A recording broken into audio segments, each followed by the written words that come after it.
Hello and thanks for joining the Thursday edition of Journalist Hangout. I am Veronica Danik-Boy. It's 134 days to the conduct of the 2019 general election in Nigeria. Each passing day brings us closer to the all-important elections. But always keep a date with us, as we will be here to give you in-depth analysis of events shaping the race to the polls. Today on the program, Buhari Phones Rebecca Sharibu vows to do his best to secure Leah's release from captivity. 30 suspects arrested over killing of General Alkali as more vehicles get pulled out of Killer Pond. Confusion reigns in on Ogun State as the APC National Working Committee panel declares Dakwa Abiodun winner of party's governorship primary in the state. And later on the show, Mr. Reconstruction, Professor Babagana Umara Zulum, wins APC governorship primary in Borno State. I will be hanging out with Babajide Kolade Otitoju, Adekunle Yusuf, and Asukwa James. Gentlemen, thanks for coming on the program. Thank you so much. Thank you. Well, Journalist Hangout starts now.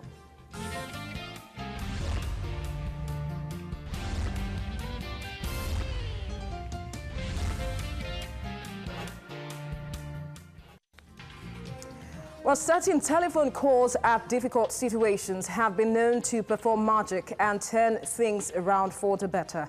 In the face of continued detention of the lone Dapchi secondary school girl still in Boko Haram captivity, Leah Sharibu, the presidency is making moves to at least assuage that traumatic experience that the family is going through.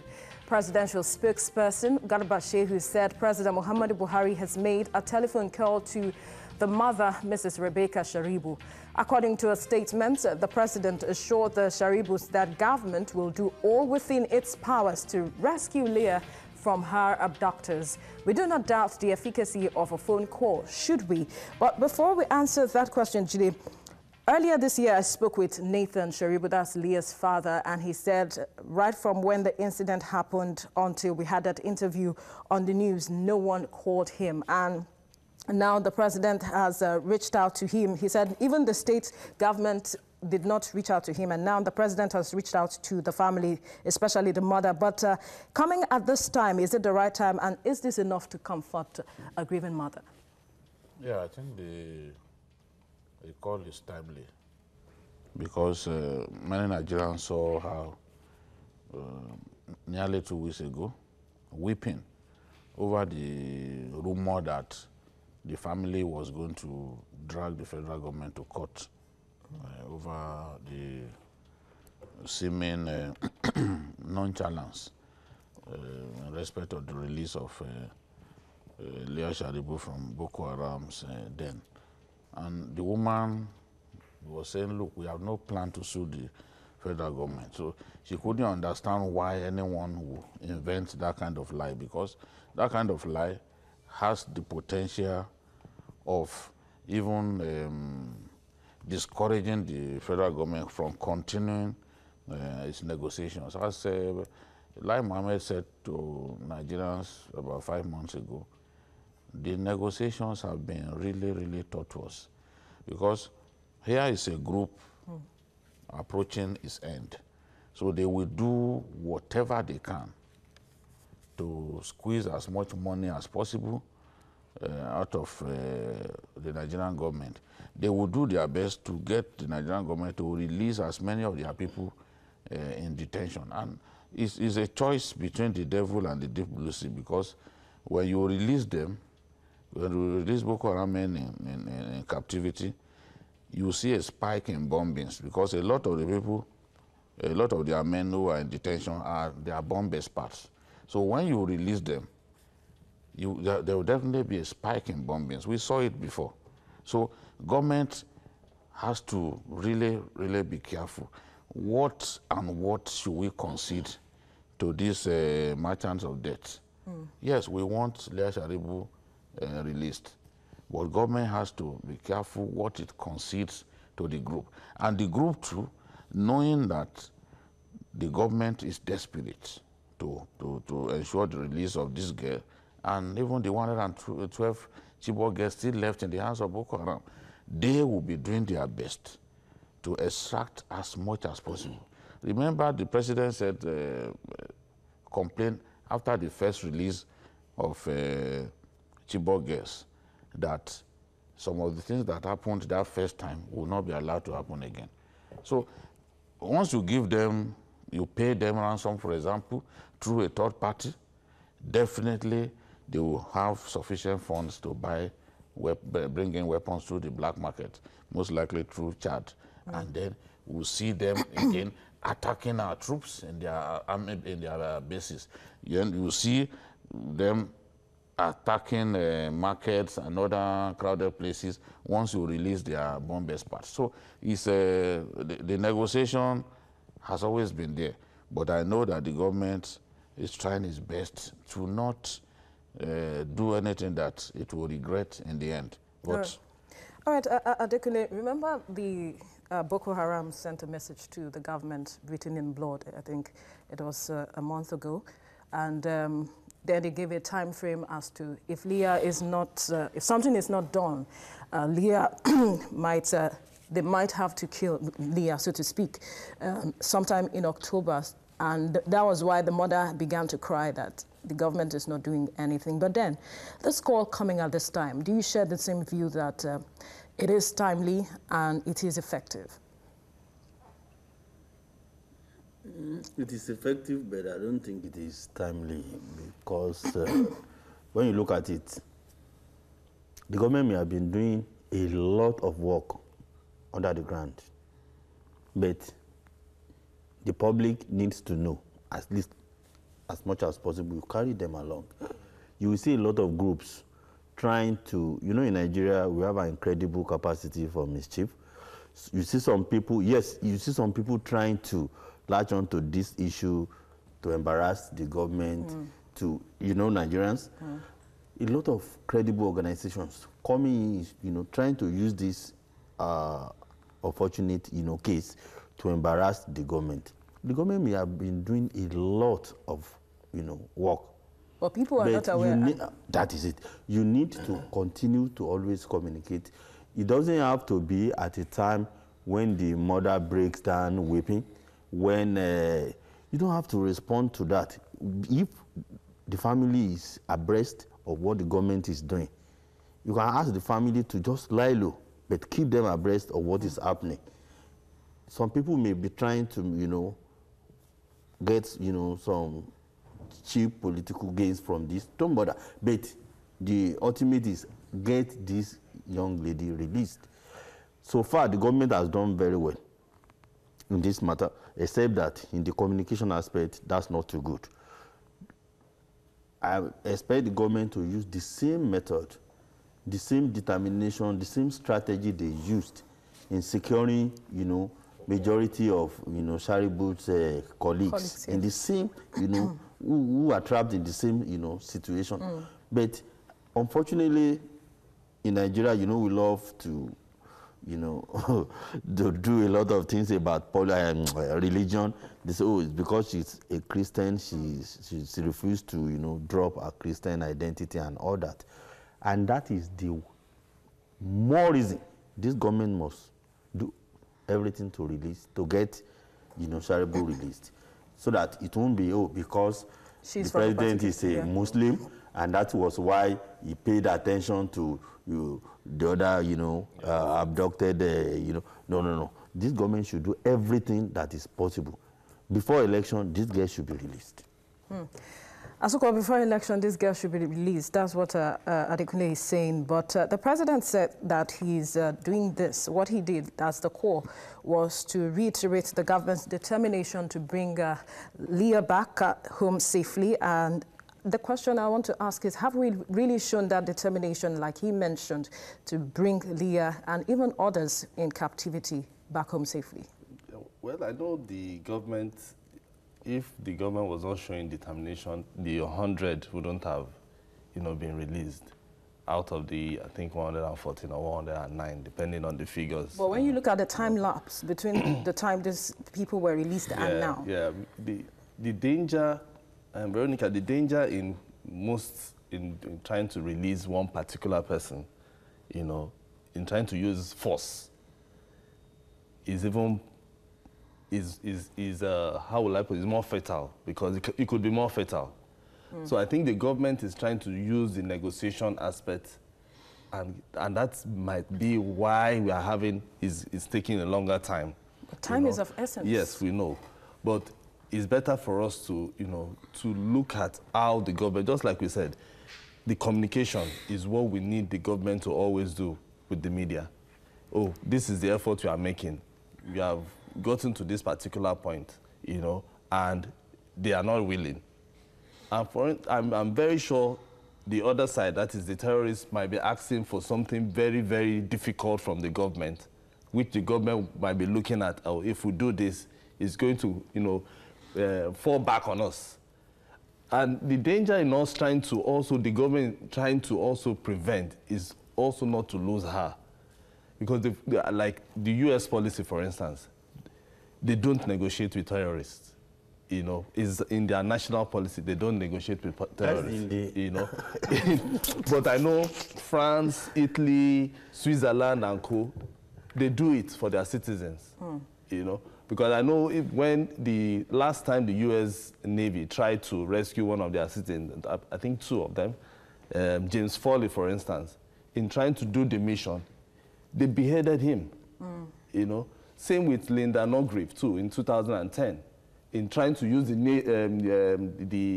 Navy SEAL to try and rescue the aid worker. She was killed. So the government might be looking at all those things, not for us to use force, but to go on and use the negotiation. So I think what the president has actually done, thank God it's not coming at when the election, or people are saying that it's a day to the election, that is why it's calling the family, and then they bring out the release, the press release. It's coming at a very long time. So people will not say election is coming, so they want to switch, so try and buy votes and all that. The president has done well. To me, I think we should give them time. I believe if she's alive and she's well, we should give them time to negotiate properly. No matter what, it's someone's daughter, it's our own daughter, it's our own child. The president, I'm very sure, is not sleeping. Because if he was sleeping, he won't call the family. He is also concerned, and that is why he has said, I put a phone call through to this family to give them hope, to give them assurance that we are making effort to bring her back. So let us believe the president with his words. All right, quickly, we have Prince on the line. Prince, go ahead with your contribution. Hello, good evening. Oh, Chris. Yeah, good evening. What on? Please, I want to contribute for this issue of this respect of this girl. You see, in our country, Nigeria, it's only Nigeria people play politics with human lives. And it's very, very bad. No matter whatever it is, the Nigerian government cannot tell me that they don't know the prescription of keeping a girl in a place for 1 week because about a girl of kidnapping. What is the difference between this girl and the other one? Because this one is a Christian, this one is a Muslim. In a country that is like this, our country is trying to make us as if like there's a difference between Muslim and Christian. In the eyes of God, all of us are one. If government can release out of how many of them are, I don't want to know, but my noise is 1 out of 10. Government is only supposed to accept, and let all of them should be released because for all of them are for one. But for them to say of one, for them to allow one to remain because of this. All right, thank you, Chris, for your contribution. It's not the government's fault. It's the terrorists that are saying, we want to keep this one because she refused to become a Muslim. So if the government paid everything, for all of them to be released and one was kept back, the government made effort. Breach in the negotiation? Yes. So the government made effort. Not that they didn't make any effort. They made effort to make sure that all of them were released. So it is for us to, keep talking to the government and saying, government, go back to the negotiation table and make sure that you bring the last person that is left. All right. It's not that the government just didn't do anything. They did something. So we also have to give them credit for that. Okay, so we have to move on now to the next topic. The worth of a general in the prosecution of wars is much more invaluable. Hence, the Nigerian Army has launched a manhunt for its missing retired general in Jos, Plateau State, Major General Idris Alkali. As a result, troops from the 3rd Division of Nigerian Army Jos arrested about 30 youths in Duradu, Jos South local government area of the state. In an attempt to unravel the mysteries surrounding the whereabouts of Major General Alkali, Deputy Director of Army Public Relations at the division, Colonel Kayode Ogunsoya, confirmed the arrest and said it is for investigation purpose, as only those who are culpable will face justice. Jude, several theories as to how these vehicles ended up in the pond, but how do we start unraveling the cases for justice to be served accordingly, not just being served, but be seen to be served? Yeah, you see, it's actually evidence of our defective intelligence gathering capacity. That pond had been there for so long. Yeah. So atrocities had been committed with that pond. And until now, nothing was done to even secure the area and ensure that the atrocities committed with that pond, which is a mining site, stopped. Now, with the retired army officer went missing, and the information that they got was that he was in that pond, and then they went there trying their best to drain the water. The community resisted them. The women protested. said no, that It's an ancestral negative things will happen and all that. But we've seen that so many people had been killed and dumped in this pond. The only thing that the army owes us is to be fair to everyone that has been arrested. I've heard all kinds of theories. Oh, it's Birom militia is behind this. But in this kind of situation, it could actually even be simply a case of assassination or even a case of armed robbery. Remember, an army colonel was kidnapped on Kaduna-Abuja highway and was later, after like 3 days, his corpse was decomposed. A serving colonel, his corpse was discovered. And it turned out that the killing, the abduction and eventual killing was arranged from his own family. So when these things happen, we don't have to be simplistic. The investigation has to be thorough. Yes, for other vehicles that have been found in that pond and others, you can never say that, oh, in every case it is armed robbery or it is a case of ethnic cleansing. But in this case, no one can say with finality that this is the reason for the killing. And then the corpse, we do not know where, because after they recovered the corpse has not been found. They didn't see his corpse. So no one knows whether he's still alive, whether he's been kept somewhere, no one knows. We can only hope and pray that this brilliant retired officer, former head of administration in the army, is still alive. But the lesson that I want our people to learn, because the killings continue. Unfortunately, in our country, our people have lost the capacity to be objective. The killings in Basa local government in Plateau State, the killings were carried out last night. The Hausa Fulani, the Birom in Plateau State have refused to forgive one another. That is the point that I'm making. People can preach, pastors can preach for hours on the pulpit. Imams can preach for hours on Friday. But the people must make up their minds that they want to live in peace and harmony. Because I've seen people saying, oh, after the discovery of this killing, what has Oyedepo said? What has Nenche said? Is it Oyedepo that will stop killings that began even before he was born? Who is Nenche that they are even talking about? When was Nenche born? How old is he? These killings, have been there since Enenche was in his diapers. And we have not found a way to stop these killings. because people choose not to forgive one another. If we were created and placed in the same country by God, we have that obligation to forgive one another and live in peace. There was a time when in South Africa, the Zulus and these other people were killing one another. Unkata, this Buthelezis group and the other faction of NLC, they were killing one another. Black on black violence. But after a while, it stopped. This is the sort of thing that we want to see.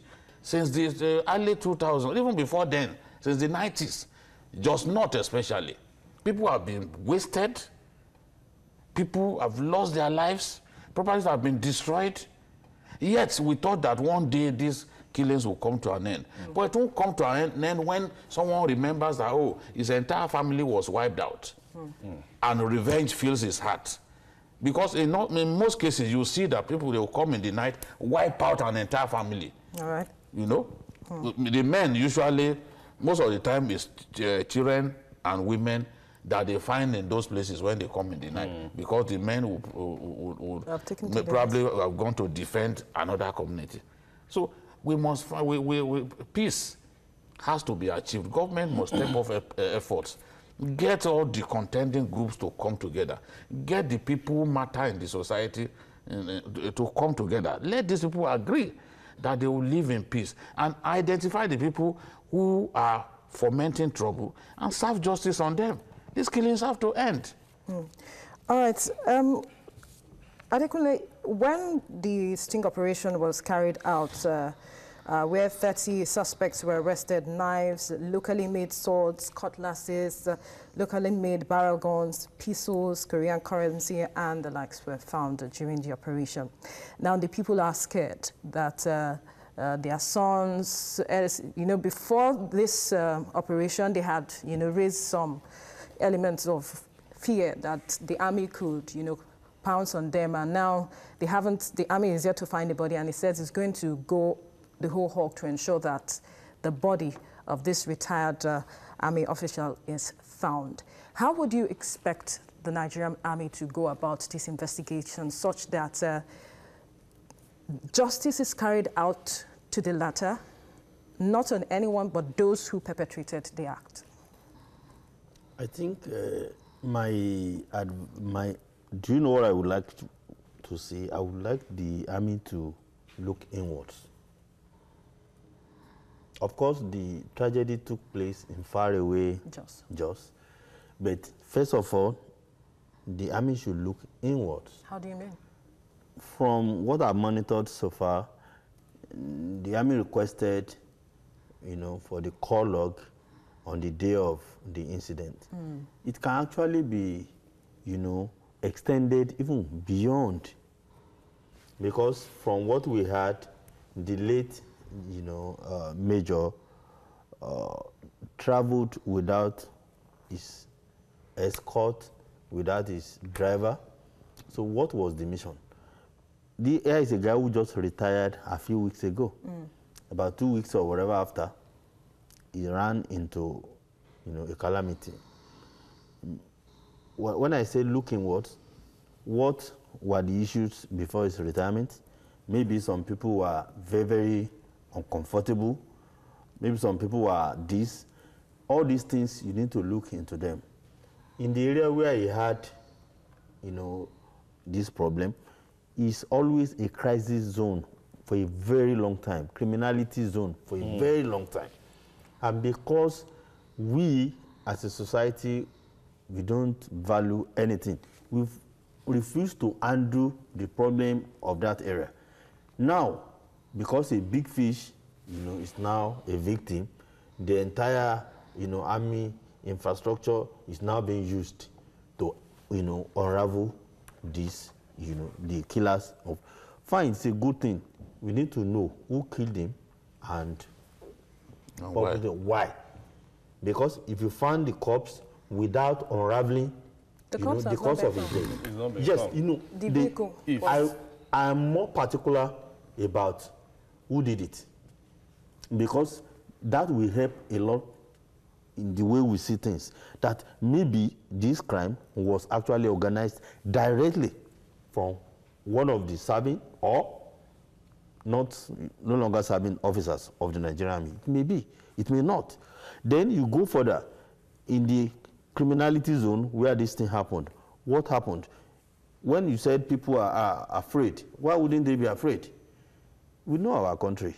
Just a little, brush with a policeman, they will bring, several vehicles and they'll start arresting innocent people. And so because they found these items, people they didn't know anything. well. I have seen cases where they will even go and wake you up from your bed. They will drag people out from their mother's, bedroom, and they will be taken away.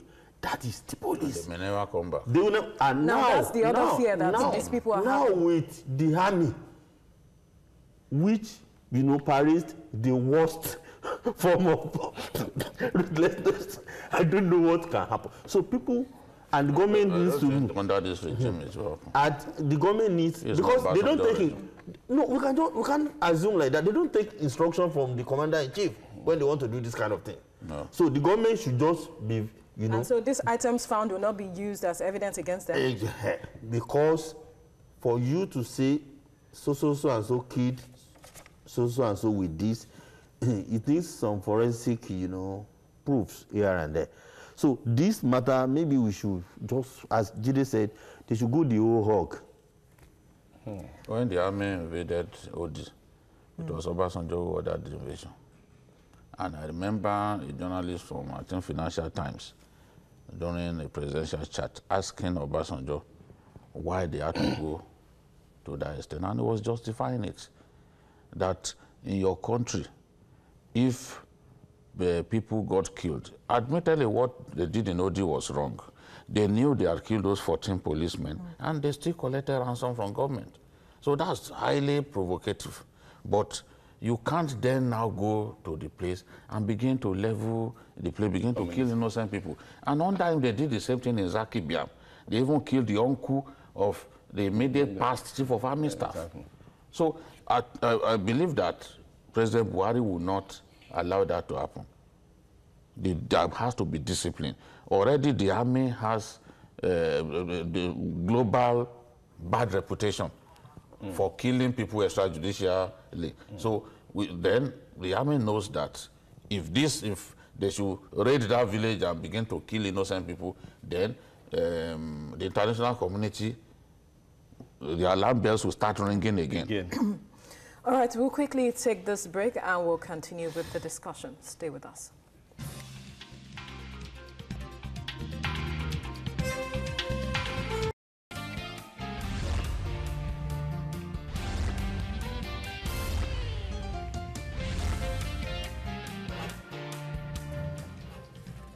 You're still watching Journalists Hangout. Right now, I'll be bringing Asukwa in on the discussion. Asukwa, go the whole hog, thorough investigation. Do we have the wherewithal to ensure that we carry out a thorough investigation on this matter? Yeah, well, we have. If, I don't know which of the security agencies is going to, wade into it or to start the investigation, but I know that so far it has been the army that has been doing the search for the missing senior officer. Yeah. But I want them to also include the IG intelligence team, so that they'll be able to unravel how the general was missing, if he's still alive, and if he's alive, where is he, being kept and all that. Because as it stands now, we are still still putting question marks on everything. Because as we speak, the community is empty. Because I remember when they wanted to, drain the pond. There was a protest by, saying it's an ancestral pond and things will happen to them and their children will die, their husbands will die because if they, drain the pond. But since then, nobody has died. But what we've been saying is, one, the general's car has been removed from the pond. Then even a bus that's been missing since June. Yes. June when they had the killings. At the height of the crisis. Yeah, the height of the crisis. And somebody identified that this is my bus. it was also found in that pond. And then there's another car that's been found in that pond. Yes. So it means, and they've not seen the general's body. And nobody, these vehicles that have been found inside the pond, nobody, not even a single soul was inside. So that is where the intelligence units will be able to unravel. If this, is it that they kill these people and they throw the vehicles into the pond, or how are these vehicles being, either driven or being pushed into the pond? Because if you look at... Without people without people inside. And yet, their, personal belongings will be found inside the vehicles. So it's not something that we have to, live like that. That is why we want the army to either pass the investigation to those who can really investigate and not use their brutal force. Because if they use their brutal force, we might not get anywhere. Yes, 30 people, suspects have been arrested. Are those the original, original inhabitants of that community? It shouldn't just be people maybe randomly, going up and down the area, the community, and because I know from what I've gathered, that particular community is just like a bypass from the northeast to Abuja. It's somewhere that you can easily pass to Abuja. So it means that travelers pass through that community. So it's something that they need to really be careful so that they don't, take innocent people as suspects and then begin to go into a prosecution of innocent people. It won't be nice. So let them just pass the investigation straight to the police, the IG intelligence unit, so that they can do a thorough work. Because we need to know, for now, the general is missing. That is just the question. We can't conclude yet. Yes. So we can't conclude. And just like Adekunle said, the best thing is we can also take back the investigation back to, his call logs. Then why didn't he go, just like you are saying, behind the camera? Why didn't he go with his orderly? So those are the questions we need to ask. It's not just going into community and begin to arrest people and saying, why didn't they allow us to, drain the pond and things like that. All right. Quickly, before we move on to the next topic today, looking forward now, what are your expectations on this matter, especially with the Nigerian Army's handling of the whole issue? So far, the Army has handled it well. I cannot say at this stage that they've done anything wrong. The intelligence that drove them to that point was spot on.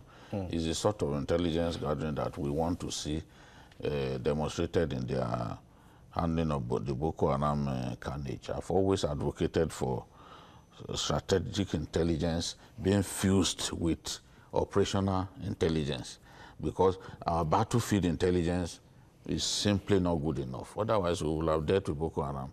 We will be in a better position to be able to monitor Boko Haram's movement when we have solid intelligence. This is a good one. They were told that that vehicle was there, and they started draining the pond. It took a while, but at the end, they found the vehicle. So those who told them that vehicle was there, they told them the right thing. Now, they just have to ensure that they finish the job and do the job well. Don't arrest the wrong people. Don't torture the wrong people. Don't put the wrong people on trial, because if you put innocent people on trial, in the end, the judges will free them, and it will amount to a waste of time. So they need to take their time and do a diligent investigation of this thing. By God's grace, we'll be able to get to the root of this matter, because it's important. All right, now let's move on. The atmosphere for a grand crisis has long been laid in the Ogun State chapter of the All Progressives Congress, APC, over the choice of aspirants for elective positions.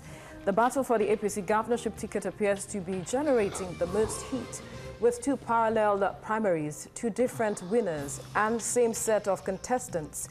The center is cracking and may begin to fall apart soon for the APC in the state. While the Mohammed Ndabawa-led electoral committee declared Dakpo Abiodun winner of a direct primary, it supervised on Wednesday another exercise on Tuesday by a committee purportedly set up by the state APC and headed by Daring Adebi produced Adekunle Akinlade as candidate. Jimmy Lawal, Abimbola Ashiru, Gbenga Kaka and others all participated in both exercises. But it is confusion galore as Abiodun and Akinade make bragging rights to the sole ticket. Jide, what really is going on in Ogun State? You see, it's not only in Ogun that we've seen governors desperate to install their friends, their favored candidates as candidates of the party. We've seen it. It's happening in Imo. It's happening in even what's it called? Kaduna. Zamfara. And it's been difficult for Shomole and his people to even organize primaries in those places. Either they postpone it or they come back. Now, in the case of Oshun, of Ogun, the primaries have been characterized by violence. Guns are freely being taken around town. People are firing guns just in a manner that drives fear into the hearts of people. One of the aspirants actually had to organize a press conference outside of Abeokuta because he thought he could be killed. There is no reason why our politics should descend to this level. Yeah. And I'm really, really ashamed that we have a situation in Ogun State whereby the NWC organized their own primaries, which produced Abiodun, the oil magnate, and then the governors group, the party in the state, organized another one that produced the governor's preferred candidate, the man they called AAA, the House of Reps member. You know, so why should we be having this kind of situation? If the governor's camp organized a congress that was not supervised by the custodians of the guidelines, that is the NWC team led by Ndabawa, then they should know that they will be resisted. Those guys have to, they as custodians of the guidelines of the party, they have to supervise. They are not going to organize. It's still the party in the state that will organize the primaries, but it is their job to supervise, to ensure that the laid down guidelines were followed, to ensure that the conduct is fair and credible. Yeah. So that at the end of the day, no one will come and say, no, I was cheated. You know? So, but if you do primaries to their exclusion, definitely those who lost at the primaries will complain. And then the people who should have organized it would also say, look, they shut us out. So we do not know about these primaries. And of course, you know that the NWC has to ratify the outcome. If they do not ratify the outcome, it's a waste of time. So now the Ndabawa group has said that the one that is supervised, produced a candidate from Ogun East, that is Dapo Abiodun, and they are saying that that one is the authentic primary. So I don't know how this will be resolved in the end. Maybe the president, as usual, will step in, and Amosun will be allowed to fight again. Another primary will be allowed to take place. Nobody knows how that will happen. But I'm disturbed about the name calling, the insults that are flying all over the place. Even the vice president. Yeah, I was going to go to that. That was what I was going to throw to Adekunle, because some quarters are accusing the vice president and Adams Oshomole of being behind the crisis rocking the state, and others are saying that the National Working Committee that was sent to, supervise the primaries was compromised. When you look at Ogun, what has happened so far, you know that some people are behind it. I don't know whether it's the vice president or Shomale or me or anybody.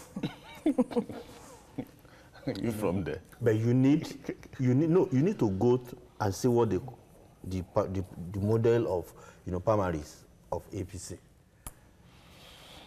of course, you give a lot of power to the NWC panel. In all the states, I don't think there are more than 5 or 7. So the NWC cannot conduct any primary in any state. Because the mode is you do it word by word. And in each state, you have more than 200 words.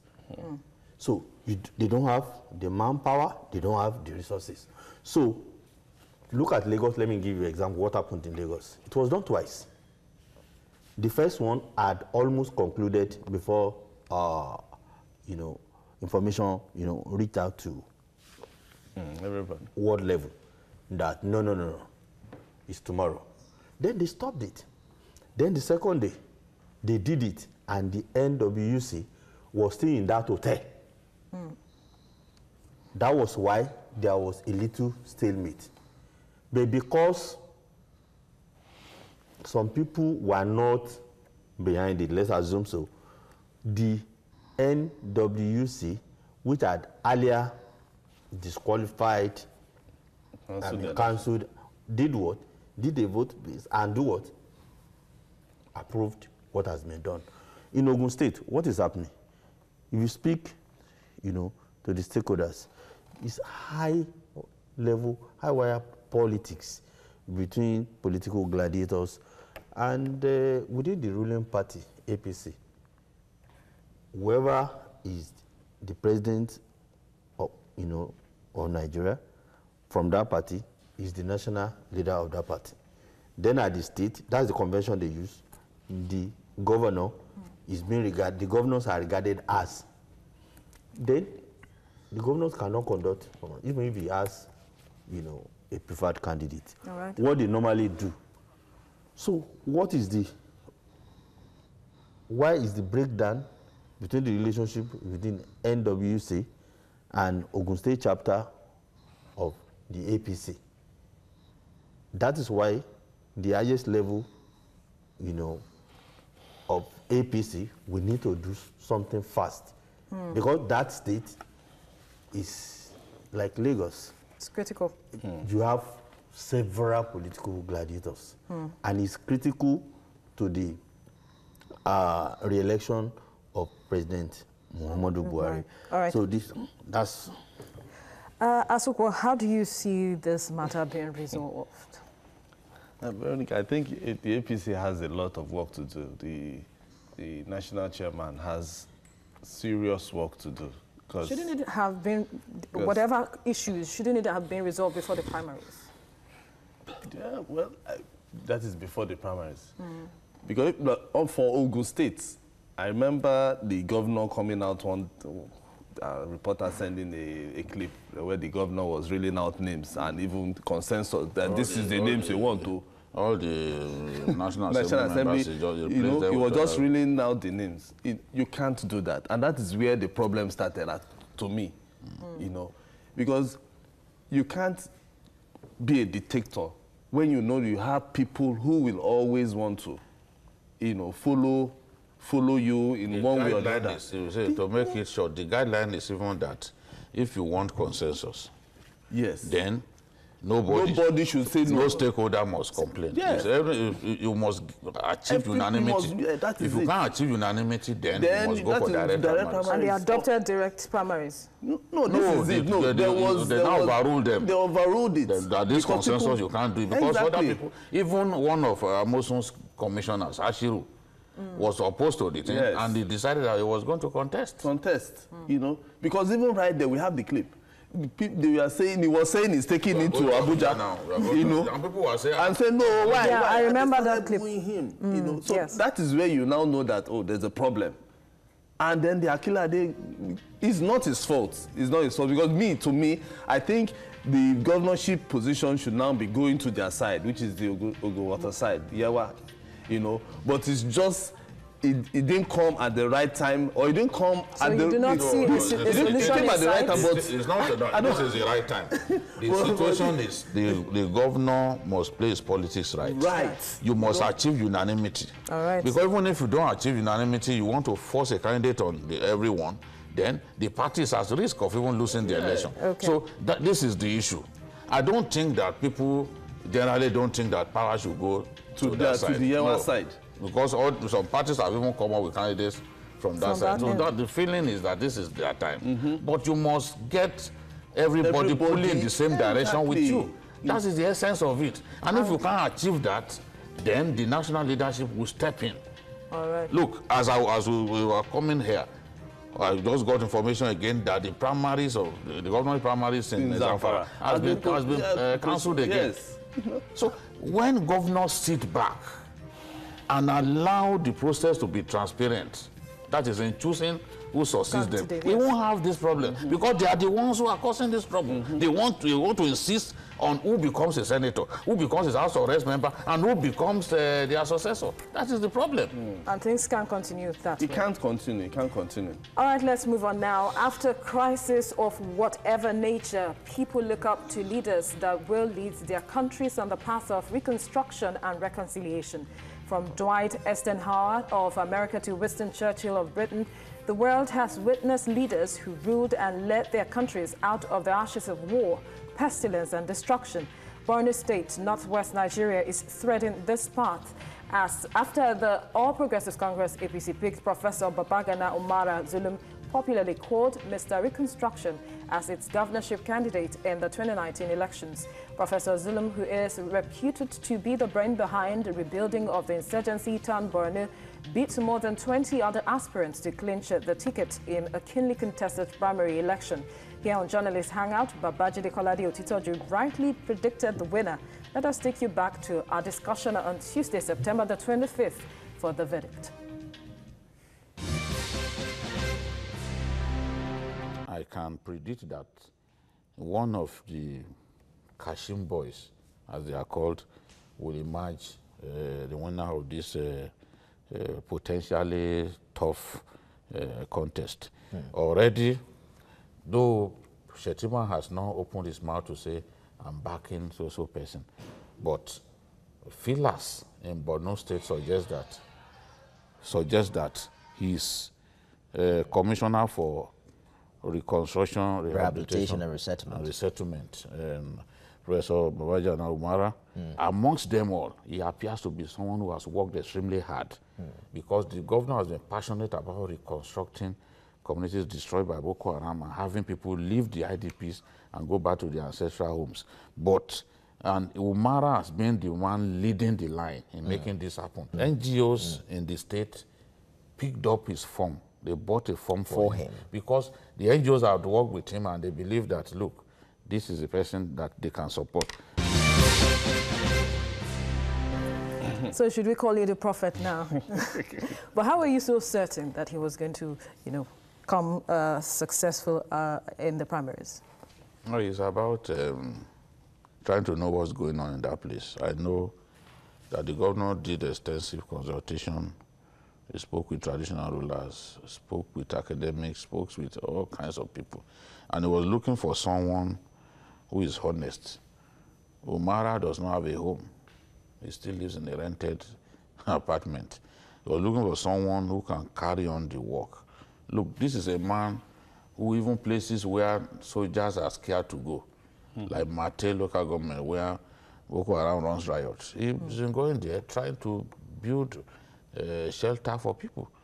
So the bulk of the good work that the governor has done in terms of reconstruction, it is Umara who has done it, and that's why, despite the star-studded nature of the contest, you have a situation in which the Nigerian ambassador to China was on the ballot. So many big people, rich people like Durukwa, the director of finance and the federal minister of agriculture, is a stinkingly rich man who was distributing money like confetti during the primaries.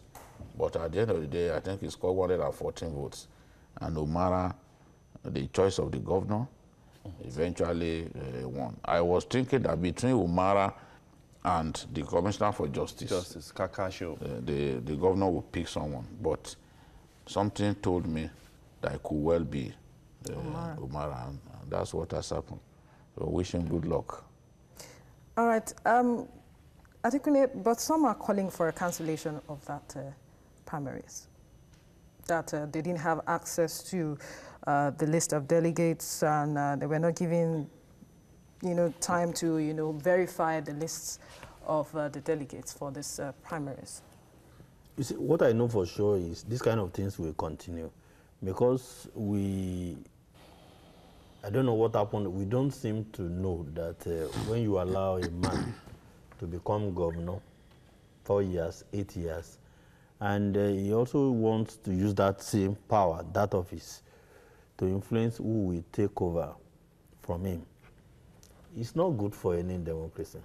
But in Nigeria, it's like we've taken it as a convention. And some even see it as a right now. The moment they become governor, they believe it is their right to choose. The professor may be a very good man, hard worker, whatever, but when people don't see a level playing field, they have a right to complain. I don't think anybody will cancel that primary because at least it was credible, but credible because the governor's choice emerged.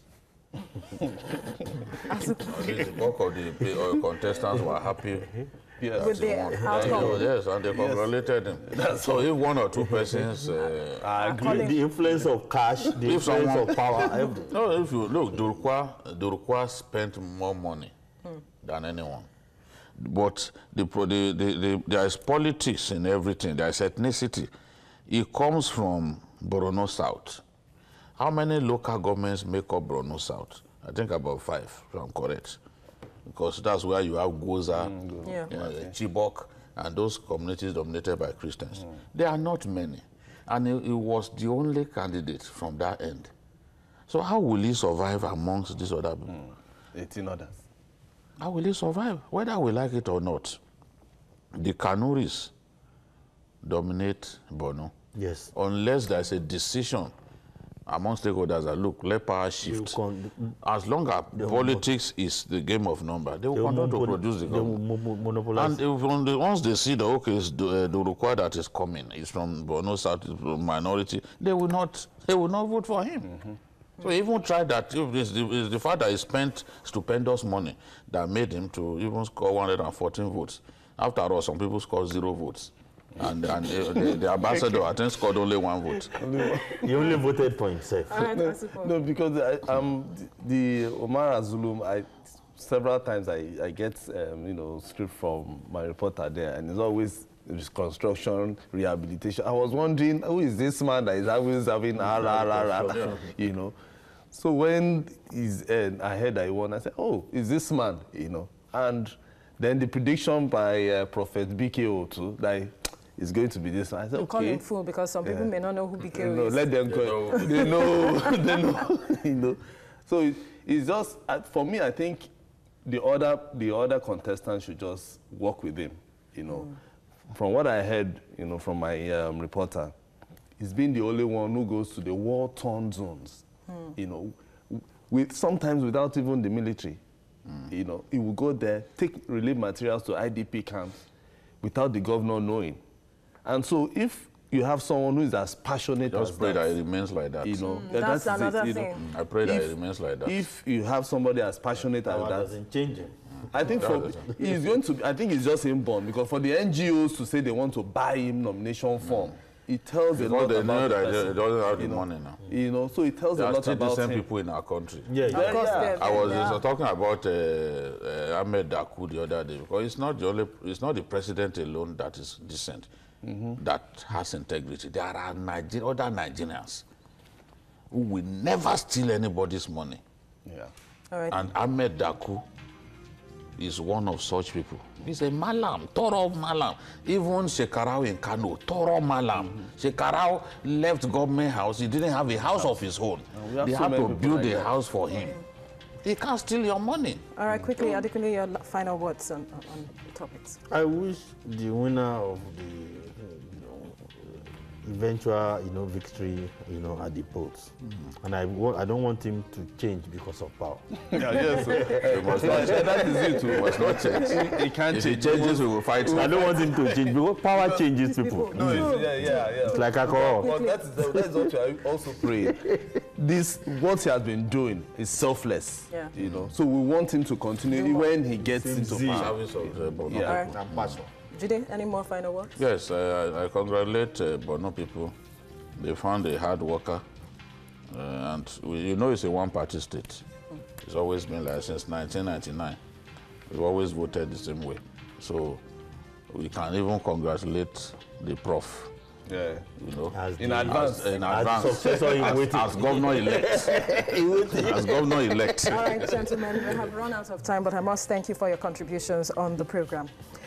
Well, that's all on Journalist Hangout. To join us tomorrow for another episode of the program, you can also watch Journalist Hangout on other platforms showing on the screen and on YouTube at youtube.com/TVC News Nigeria.